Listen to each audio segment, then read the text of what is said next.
Tout de suite, la revue de presse d'Hélène Frade comme chaque matin. Bonjour Hélène. Bonjour Pauline. Et à la une de la presse française aujourd'hui, la campagne pour la primaire de la gauche. Une campagne d'à peine 3 semaines avant le premier tour qui est prévu le 22 janvier prochain. D'après Le Monde, l'objectif initial de ce calendrier très serré était de favoriser la candidature de François Hollande pour lui permettre d'affronter la campagne la plus courte possible. Le président s'étant déclaré hors jeu, il ne reste donc plus aux 7 candidats qu'à s'y adapter et convaincre les sympathisants de la gauche que leur programme vaut le déplacement.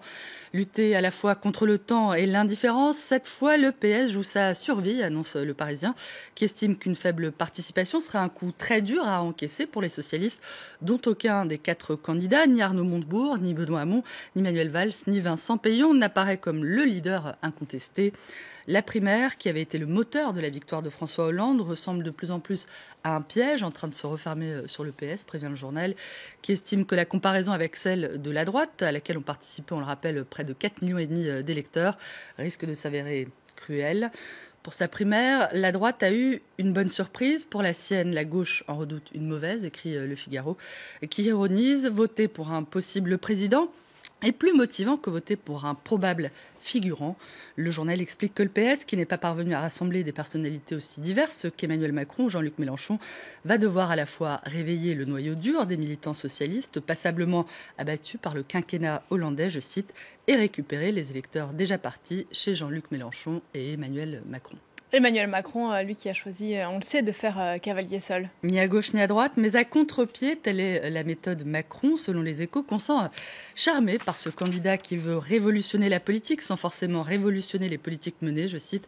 Bref, être là où on ne l'attend pas, hors mode, notamment lorsqu'il défend cet espace Schengen dont personne ne voudrait plus, à en croire le journal.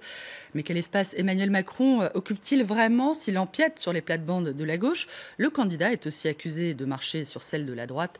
Et c'est à voir cette fois avec le dessin de Willem pour Libération, qui le montre donnant un coup de pied à François Fillon. Goujat s'étrangle le candidat des Républicains. Excusez-moi, je suis en marche. L'ancien Premier ministre, qui fait lui aussi sa rentrée politique aujourd'hui, multiplierait quant à lui les initiatives pour séduire les centristes après l'Humanité, qui assure qu'une partie d'entre eux reste effrayée par ses positions punitives, je cite, notamment sur la sécurité sociale. Voilà, la presse française qui revient aussi sur la visite hier de François Hollande en Irak. Le Parisien évoque une visite en 24 heures chrono qui aurait offert au président l'occasion d'endosser son costume préféré, celui de chef des armées, alors que François Hollande promettait hier à l'aube que 2017 serait une année de victoire contre le terrorisme. Le journal rappelle que quelques heures plus tard, un attentat tuait 32 personnes dans un quartier chiite de Bagdad.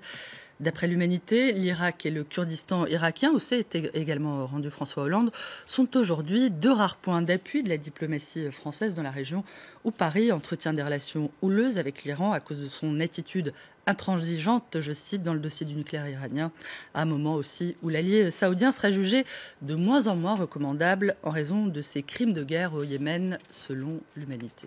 Et on termine cette revue de presse avec l'inquiétude de Libération qui annonce une année de régression écologique. Alors que 2016 a été marquée par des températures records, le journal estime que la lutte contre le réchauffement climatique est menacée aux États-Unis par l'entrée de Donald Trump à la Maison-Blanche et en France par l'arrivée de la droite à la tête de plusieurs régions.